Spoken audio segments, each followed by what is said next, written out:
Hey, what's up, guys? Nick White here. I do tech and coding stuff on Twitch and YouTube. Starting off with a easy problem on the day to warm up. Also, check the description for all my information. I do the premium ones on Patreon, and I have a Discord that's pretty cool. Okay, we're starting off with an easy one today. Long pressed name. Okay. Your friend is typing his name into a keyboard. Sometimes when typing a character C, the key might get long pressed, and the character will be typed more than one times. Sure, you guys are, have dealt with that. You type something and you accidentally type a character twice. You examine the typed characters in the keyboard. Return true if it is possible that it was your friend's name with some characters, possibly none, being long pressed.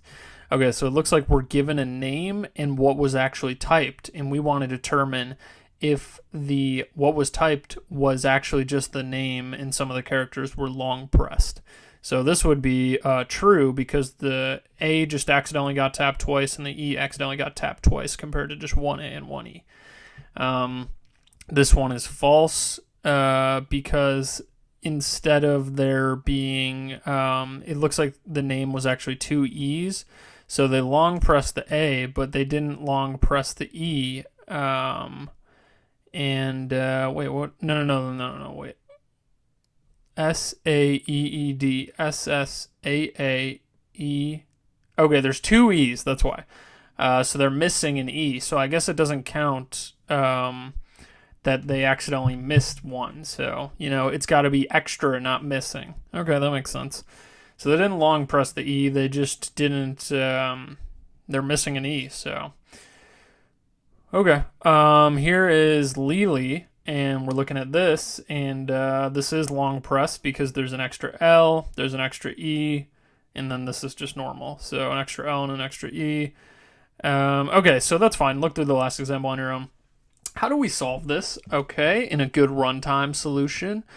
It's not too hard. So first thing we should notice is that typed is going to be, okay, wait, look at the last example. It's exactly equal and it counts as this could have been long pressed. So I don't know. It says true for that. I don't really know why, but, so first thing you'll notice is that the name, if the typed is long pressed, it means there's more characters than name or equal to.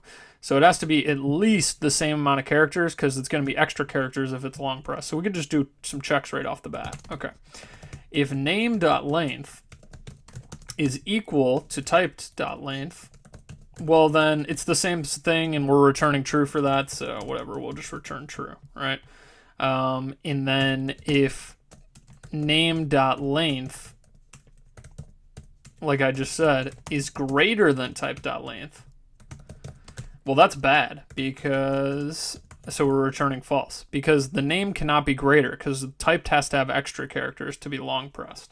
Okay, so we have some like base cases right there. Now, how do we do this? Well, here's the idea. We're going to loop through the name, and what we're going to do is we're going to just check. We're going to make sure that the characters are the same as we go. So we're going to loop through both of these. Set a pointer to the beginning of both of the strings. If the characters are the same, that's good. And then when we find a different character, we just have to make sure that in typed, if we find a different character in type, we just have to make sure the character right before the different character is the same. So we see an L, we see an L. That's fine. Okay. We see another L and we see an E. So we just have to make sure that this L is the same as the character right before it, so we know that it was a long press and we can keep going. That's the whole idea. It's pretty easy, just a two-pointer approach. So we'll set up some variables here. We could do a while loop or a for loop. Let's just do a while loop. I think it'll read a little bit better. So we'll do I is equal to 0, int j is equal to 0, and we'll do while j is less than type because type is longer, so we want to loop through typed.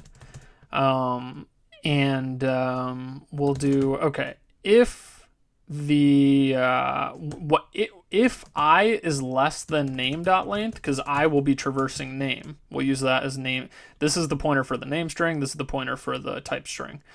If I is less than name.length and name.char at I is equal to typed type.char at j, because we're going to just be traversing with these pointers, well, then they're the same character, and we haven't reached the end of the strings yet.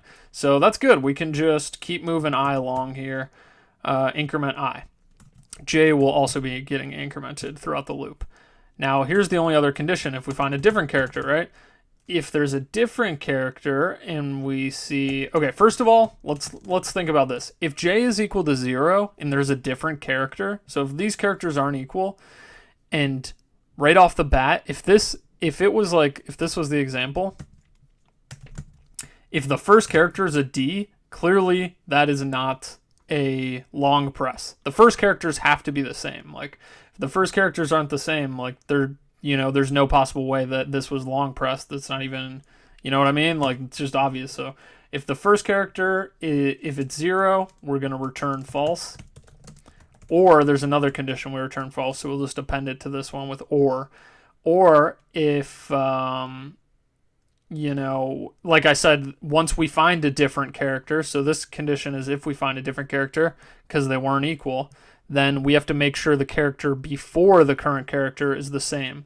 So if typed.char at j is not equal to typed.char at j minus 1. So if the character isn't the same as the character before, clearly not long pressed.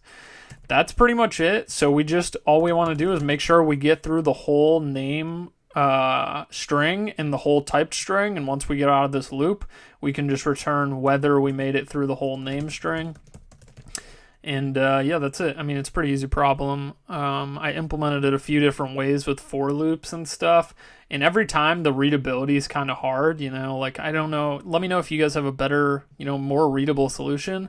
I think if they would have made name the second parameter, I could have like set it up a little bit better, but yeah, it's just a little bit messy. So let me know if you guys have a better one, but this is a good solution, working linear solution. Just loop through the strings, make sure that the characters are the same. If they're not, make sure that, it's being long pressed. And if it's, at the end, just make sure you got through them both. All right, let me know what you guys think. Let me know if you have questions in the comments below, and appreciate you guys. And thank you for watching.